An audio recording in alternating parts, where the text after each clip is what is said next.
Good morning. This is 28th, 29th May, Wednesday 2024, and we are in BBA Section A, Compulsory English class, where we are having presentations on the essay models of intercultural communication competence.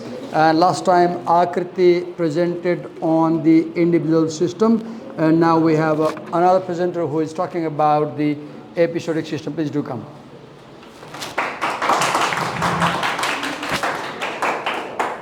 So what's your name? Sneha. We are being recorded as yesterday, and this recording goes on YouTube and Facebook. Is okay? Okay. So can we begin by just reminding them what point or topic we were talking last time, if you remember? We were talking about episodic system. Okay. We were talking about episodic system. Fine. And in episodic system, do you remember what exactly we were talking about? Yes, actors and co-actors perception.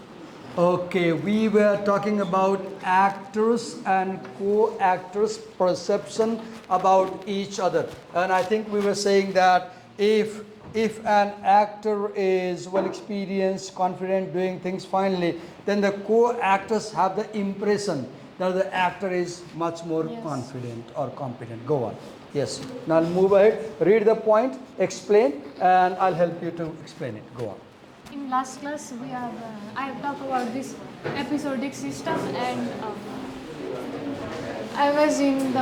I'll help you with this slide. I was in the third point of this slide. Yeah. What point we were talking about? Competence as an evaluation. Okay. Shall we explain that? Explain what is that? Competence is considered as an evaluative judgment. And the next point is correlation between. Let me explain. When you say competence is an evaluative judgment, so we are presenting. You are watching us, right? So as you watch us, though you are not saying it openly, but you are constantly evaluating us. So if you evaluate our presentation positively, you will think we are competent presenters. If you evaluate our presentation not positively, you will think we are incompetent presenters. So if you judge something, some activity in a positive way, you will think they are confident. And if you judge them in a negative way, you will think they are not competent. So she said competence as an evaluation. So competence is evaluation. If I say you are very competent, I evaluated you, then I say you are very competent. You cannot judge someone's competence without evaluating their performance. Yes, go on. Correlation between status and competence. Okay, explain that. Generally, as a person's status increases, so does their achieved competence. Okay, can you give example? These statements acknowledge expectations but emphasize the general trend.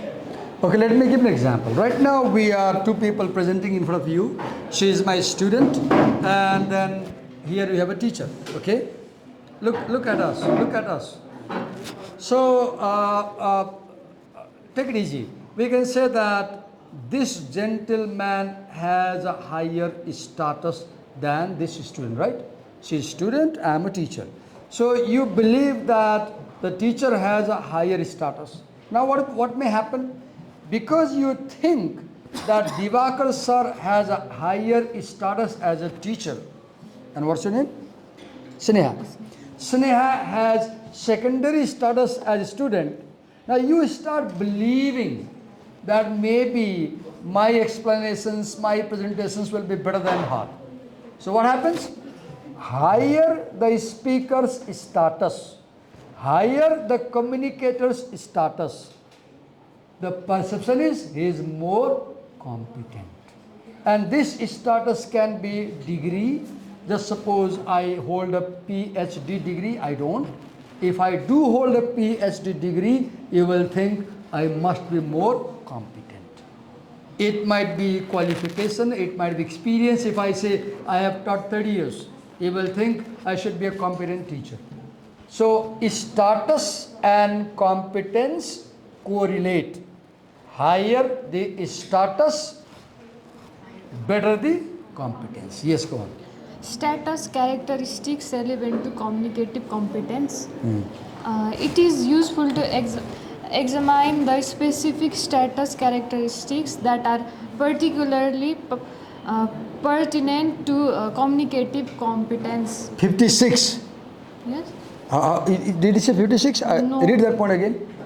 It is useful to examine the specific status Okay. characteristics Okay. that are particularly pertinent to communicative competence. Okay. Are there a list? Is there a list of these features? Is it given? No. Okay. Go on. Go on. Now, this paragraph has told that an actor's communicative status increases, co-actor's impression of actor's competence improves the co-actor's impression. The actor's competence also tends to increase. So we are the actors right now. You are the co-actors. And as an actor, if I have a higher status as a teacher, then you will start thinking that because this actor has a higher status, he must be more competent. Right? So your perception about me or about us as actors will change if my status changes. Go on. As competence, fundamentally an evaluation influenced by status characteristics. Okay. Competence is evaluation. Go on. Now, next point. As actors' motivation, knowledge, and skills increase, co-actors' impression of actors' competence increases. We said if the speakers have more knowledge, if the speakers are more motivated, if the speakers have better skill, the co-actors start thinking that they are competent. So if actors have more knowledge, more motivation, more skill, you read these three things in the first system, individual system. In individual system, you read that competence is about motivation, knowledge, and skill. If actors have higher motivation, higher knowledge, higher skill, co-actors' perception is that the actors are more competent. Yes. This paragraph has told that the co-actor's impression of the actor's competence improves, reflecting the factors enhancing normative competence also enhance rational performance. What is normative competence? Normative competence is if the way we are doing this presentation follows the normal procedure you know, then you will think we are doing it fine way. If we do something which you don't agree to, if we do something which you have never heard about, then you will think, oh, these presenters are not doing in a normal way. When you perform an activity following the normal rule, people think you are competent. When you perform an activity by breaking the rules, people think you are not confident. So what is competence? Following the norm makes you competent. Breaking the norm makes you incompetent. Norm, what is norm? Norm is how people do it. What is norm? How all people do it. Yes. Some of the key points of this paragraph are increases in motivation, knowledge, and skills. As an actor's motivation, knowledge, and skills increase, the co-actor's impression of the actor's competence increase. We have been saying this. Again, she said, if the presenters, if you think we have better motivation, we have better knowledge, we have better skill, you will start believing that we are better presenters. Your impression about us will improve if you think we have higher motivation, better knowledge, and more practical skills. Yes. Normative competence and relational performance. Factors leading to normatively competent behavior typically result in competent relation performance. This concept is supported by Imahari and Langen. Okay, simple point is when you do an activity in the same way as most people do it, then you are following the norm. When you do something in the way that most people do, then you say that he is doing it normally. Then you will think he is a competent performer. When you perform something the way all people do it, then people think you are a competent person. But if you perform something differently than most people do, they might think you are not a competent person. Two senses of competence: normative competence and specific interaction competence. Read that again slowly. Two competence. Two senses you said, read. Yes, two senses of competence. One is normative competence and another is specific interaction competence. Okay, normative competence versus specific interactive competence. She said two competence, normative competence and specific interactive competence. Can you explain them?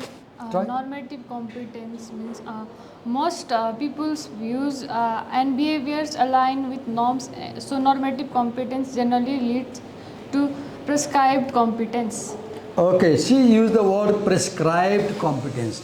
What is normative competence? For example, normative competence is, as I said earlier, how most people do something.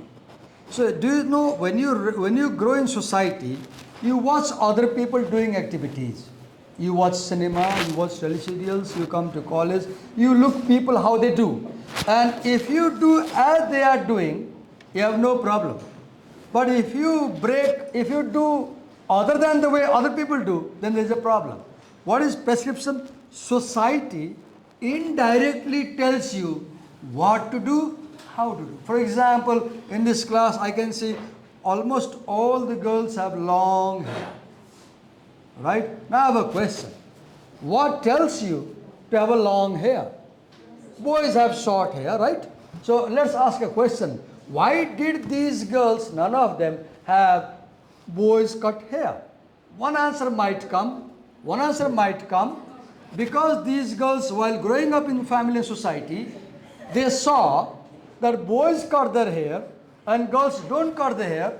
This became a norm for them. And they followed the norm and they kept a long hair. And now look, the society is indirectly telling you, to the girls, don't trim your hair, because you see nobody trims hair normally, right? This is prescription and norm. What is norm? Society, how society does something. Yes, go on. Specific interaction competence. What is that? Specific interaction competence. What is that? An actor motivated to interact competently with a specific co-actor, knowledgeable in the co-actor and skilled in interaction, is more likely to be seen as competent by the co-actor in particular encounter. Read that point again slowly. Class, listen to it carefully. I'll ask you back. Yes, read it. An actor motivated to interact competently with a specific co-actor, knowledgeable about the co-actor and skilled in interaction, is more likely to be seen as competent by the co-actor in particular encounter. What was the heading of this explanation? Specific interaction competence. Okay. For example, because I teach you at LSCM every day, I come to class every day, you are familiar to me, I am familiar to you, I know this place, I will perform more competently here. Just say you take me to a new school today right after this class. You say, Divakar sir, tomorrow you take a class at Ace College, for example, for the first day. I won't be performing as competently as performed here. Because here, I know these co-actors. So, what is the heading? Specific interaction competence. Okay, what is specific interaction competence? I repeat, What is specific interaction competence? I am the actor, you are the co-actor. So you are specific co-actors. Why do I say specific co-actors? Particular co-actors, because I know you pretty well. And because as an actor, I know you pretty well, I come to class every day regularly, I have better competence teaching you. If I was teaching a new class today, maybe I won't be able to teach that effectively as I teach you. That is called specific interactive competence. Competence which you display when you interact with a specific co-actor. I repeat, competence which you exhibit when you display with a specific co-actor. For example, मलाई घरमा बोल्दा सजिलो लाग्छ भने गाह्रो हुँदैन नि हैन म घरमा फ्यामिलीसँग बोले हो नि त तर म कल्पना गर्नुस् प्राइम मिनिस्टरसँग बोल्दैछु भन्ने मलाई त नर्भस हुन सक्छु नि म right so what is when I talk to a particular person I may have competence or I may not have competence. I'll have competence if I know the guy. I won't have competence if I don't know the person. Yes. Facilitation of motivation, knowledge, and skill. Okay, explain that. These factors are logical extensions of individual system components. First one is motivation. Increases with attraction to co-actor and positive reinforcement history.